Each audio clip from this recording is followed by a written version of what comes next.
Salut à tous, c'est Toon. Alors nouvelle vidéo aujourd'hui, un petit peu explicative cette fois-ci, pour vous parler justement de la bêta donc, de Gears of War E-Day. Bêta donc, qui arrive bien dès ce soir, à l'heure où vous regardez donc, cette vidéo.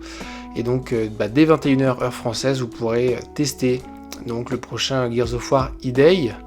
Donc voilà, on va revenir ensemble sur justement ce que propose la bêta, etc. Donc tout d'abord, la bêta.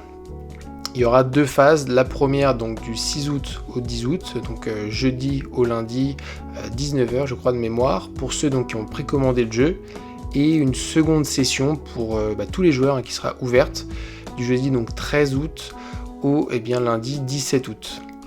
Par rapport au contenu, donc il y aura deux modes proposés, un mode PvE, pour le coup avec le mode hors de siège, et un mode PvP, qui lui comprendra donc deux modes de jeu. Donc voilà, c'est expliqué ici, mais donc au moment de la bêta, il y aura une map en hors de siège contre 3 au lancement du jeu. En termes de classe, c'est le même nombre. Les niveaux de classe sont capés donc à 10 pour la bêta et 30 au moment donc du lancement du jeu. Par rapport donc aux événements d'invasion, il y a 2 boss en bêta, 4 au lancement. Et sur la partie donc PvP, les modes versus, donc il y aura 2 modes. Donc il y aura le mode MME de mémoire et le mode Crucible, donc le nouveau mode de Gears of War. Et donc 4 au moment du lancement du jeu. Les deux autres donc seront Control et Démolition. En termes de map, donc on aura 2 maps durant la bêta contre 6 au moment du lancement du jeu. Toutes les armes seront débloquées, les médailles, etc. Enfin voilà, c'est un petit peu capé, un petit peu limité, mais tant mieux. Certains, dont moi je pense, on aimerait tout débloquer dès la bêta, mais c'est pas le but. Par contre, la bêta donc, vous propose de gagner justement des rewards, des récompenses exclusives justement à cette bêta, avec notamment un skin de personnage pour Mag, un set donc de skin d'armes, une bannière, un emblème, un icône et une médaille.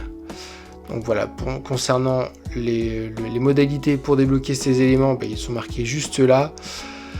Donc voilà, je vous laisserai en prendre connaissance, mais normalement, si vous jouez un petit peu, ça devrait se faire sans problème. Et ensuite, on arrive donc aux spécifications donc, pour les joueurs PC. Donc c'est vrai que le jeu, il tourne sous le dernier Unreal Engine. Faut quand même une belle config pour le faire tourner. Chose à savoir d'ailleurs sur console, ce que j'ai pu moi l'installer, vous pouvez, je vous invite à le faire avant donc, que la bêta se lance. Mais vous pouvez d'ores et déjà donc, télécharger le jeu sur console, il fait aux alentours de 60 Go, donc c'est pas rien pour une bêta. 30 Go pour la partie Horde, 30 Go pour la partie PvP. Donc voilà pour les configurations. Chose à savoir également concernant la bêta, vous aurez accès donc au stand de tir, ce que je vous invite à tester avant de vous lancer, que ce soit en Horde ou en PvP. Parce que donc avec ce nouveau Gears of War, il y a des nouveaux mouvements, des nouvelles mécaniques. Et les commandes sont un petit peu changées. Effectivement, moi j'ai pu tester rapidement la bêta avant donc, le lancement officiel, je vous en reparlerai un petit peu après. Mais je vous invite vivement à tester, au moins pour les mouvements, et pour avant de vous lancer, pour pas vous dégoûter du jeu.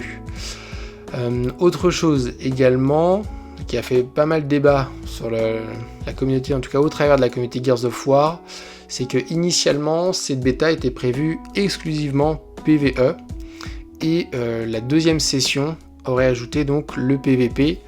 Il y a eu un petit peu une fronde de la part des joueurs, comme on le voit sur Twitter. The Coalition nous a écoutés, donc ça c'était un tweet, je n'ai pas la 6, ça du 4 août. Et depuis, on vous a écouté, donc toujours le 4 août. Le PvP arrivera donc pour la première session de la bêta. Et donc voilà, les joueurs ont gagné le dernier mot. Après, je comprends, il y a eu peut-être aussi une part de la part de The Coalition de ne pas dégoûter les potentiels nouveaux joueurs avant de se faire découper en PvP.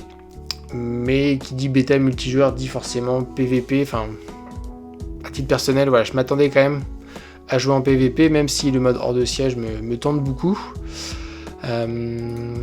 Et dernière nouvelle aussi, cette semaine, donc précisément c'était bien mardi soir, le 4, on a pu en avant-première tester la bêta. C'est marqué ici, je vais vous le traduire si vous voulez, mais il y avait un test serveur en préparation justement de la bêta, et donc certains ont testé et ont pu jouer à la bêta, dont moi.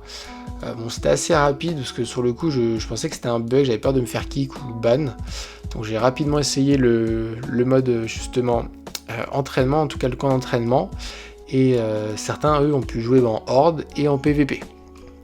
Donc en tout cas voilà, cette bêta s'annonce dantesque. Les retours, en tout cas que ce soit les streamers qui ont eu un accès anticipé, mais même l'engouement général autour de la community Gears, a hâte de tester ce jeu.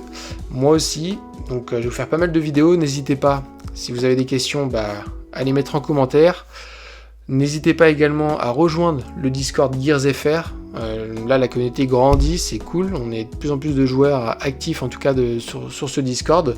Donc si vous avez besoin de partenaires, ou même si vous voulez parler du lore, c'est l'endroit idéal. Et puis écoutez, moi je vous dis à la prochaine. Salut!